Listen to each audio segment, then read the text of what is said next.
আহত হয়েছে, সেই পরিবারের কি অবস্থা? সংস্কার শুধু কিছু কাগজপত্র সংশোধনের নাম নয়, এটি মন ও চিন্তার গভীর স্তরে পৌঁছানোর প্রক্রিয়া, এমন মন্তব্য করেছেন প্রধান উপদেষ্টা অধ্যাপক মোহাম্মদ ইউনূস। তিনি বলেন, সংস্কার যদি গভীর না হয় তবে দেশ আবারও স্বৈরাচারের কবলে পড়তে পারে। মঙ্গলবার ২৯ জুলাই বিকেলে রাজধানীর হোটেল ইন্টারকন্টিনেন্টালে জুলাই বিপ্লব ১ বছর পূর্তি উপলক্ষে জাতিসংঘ মানবাধিকার মিশন বাংলাদেশ আয়োজিত এক অনুষ্ঠানে প্রধান অতিথির বক্তব্যে তিনি এ মন্তব্য করেন। প্রধান উপদেষ্টা বলেন, দেশকে সম্পূর্ণ নতুন করে গড়ে তুলতে হবে, শুধু উপরিভাগে একটি প্রলেপ দিয়ে নয়, বরং গভীর থেকে পরিবর্তন আনতে হবে। একমাত্র স্মার্ট সিটি বসুন্ধরা, আধুনিকতায় এক ধাপ এগিয়ে। যদি সে অন্তরাত্মার সংস্কার না করি তাহলে যেই স্বৈরাচারের বিরুদ্ধে আজ আমরা কথা বলছি সে আবার ফিরে আসবে, যতই আমরা সামাল দেওয়ার চেষ্টা করি, যতই সংস্কার করি। তিনি আরও বলেন, আমাদের সংস্কার আরও গভীর হওয়া দরকার। এই গভীরতর সংস্কার অত্যন্ত গুরুত্বপূর্ণ।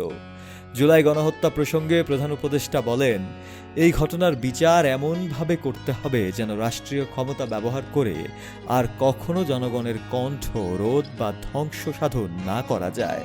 মানবাধিকার লঙ্ঘনে দায়ীদের আইনের আওতায় আনার কথাও তুলে ধরেন তিনি এবং বলেন, সংস্কার কর্মসূচির পাশাপাশি আমরা গুরুতর মানবাধিকার লঙ্ঘনের দায়ীদের বিচারের আওতায় আনার জন্য কাজ করছি। তবে বিচার মানে শুধু শাস্তি নয়, এর মূল উদ্দেশ্য হচ্ছে রাষ্ট্র ক্ষমতা যেন আর কখনো জনগণের বিরুদ্ধে ব্যবহার করা না যায় সেই নিশ্চয়তা প্রদান করা। তিনি আরও জানান, রাজনৈতিক অবস্থার কাঠামো গঠনে একটি জাতীয় ঐক্যমত গড়ার প্রচেষ্টা চলছে।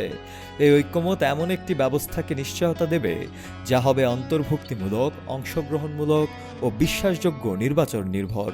আমাদের একমাত্র লক্ষ্য একটি বাংলাদেশ গঠন করা, যেখানে প্রতিটি নাগরিক শান্তি, মর্যাদা, গর্ব ও স্বাধীনতায় বাঁচতে পারবে। প্রধান উপদেষ্টা তার বক্তব্যে ১৯৭১ সালের মুক্তিযুদ্ধ থেকে শুরু করে রোহিঙ্গা সংকট এবং গত বছরের জুলাই আগস্টের সংকটকালীন সময়েও জাতিসংঘের পাশে থাকার ভূমিকা স্মরণ করেন।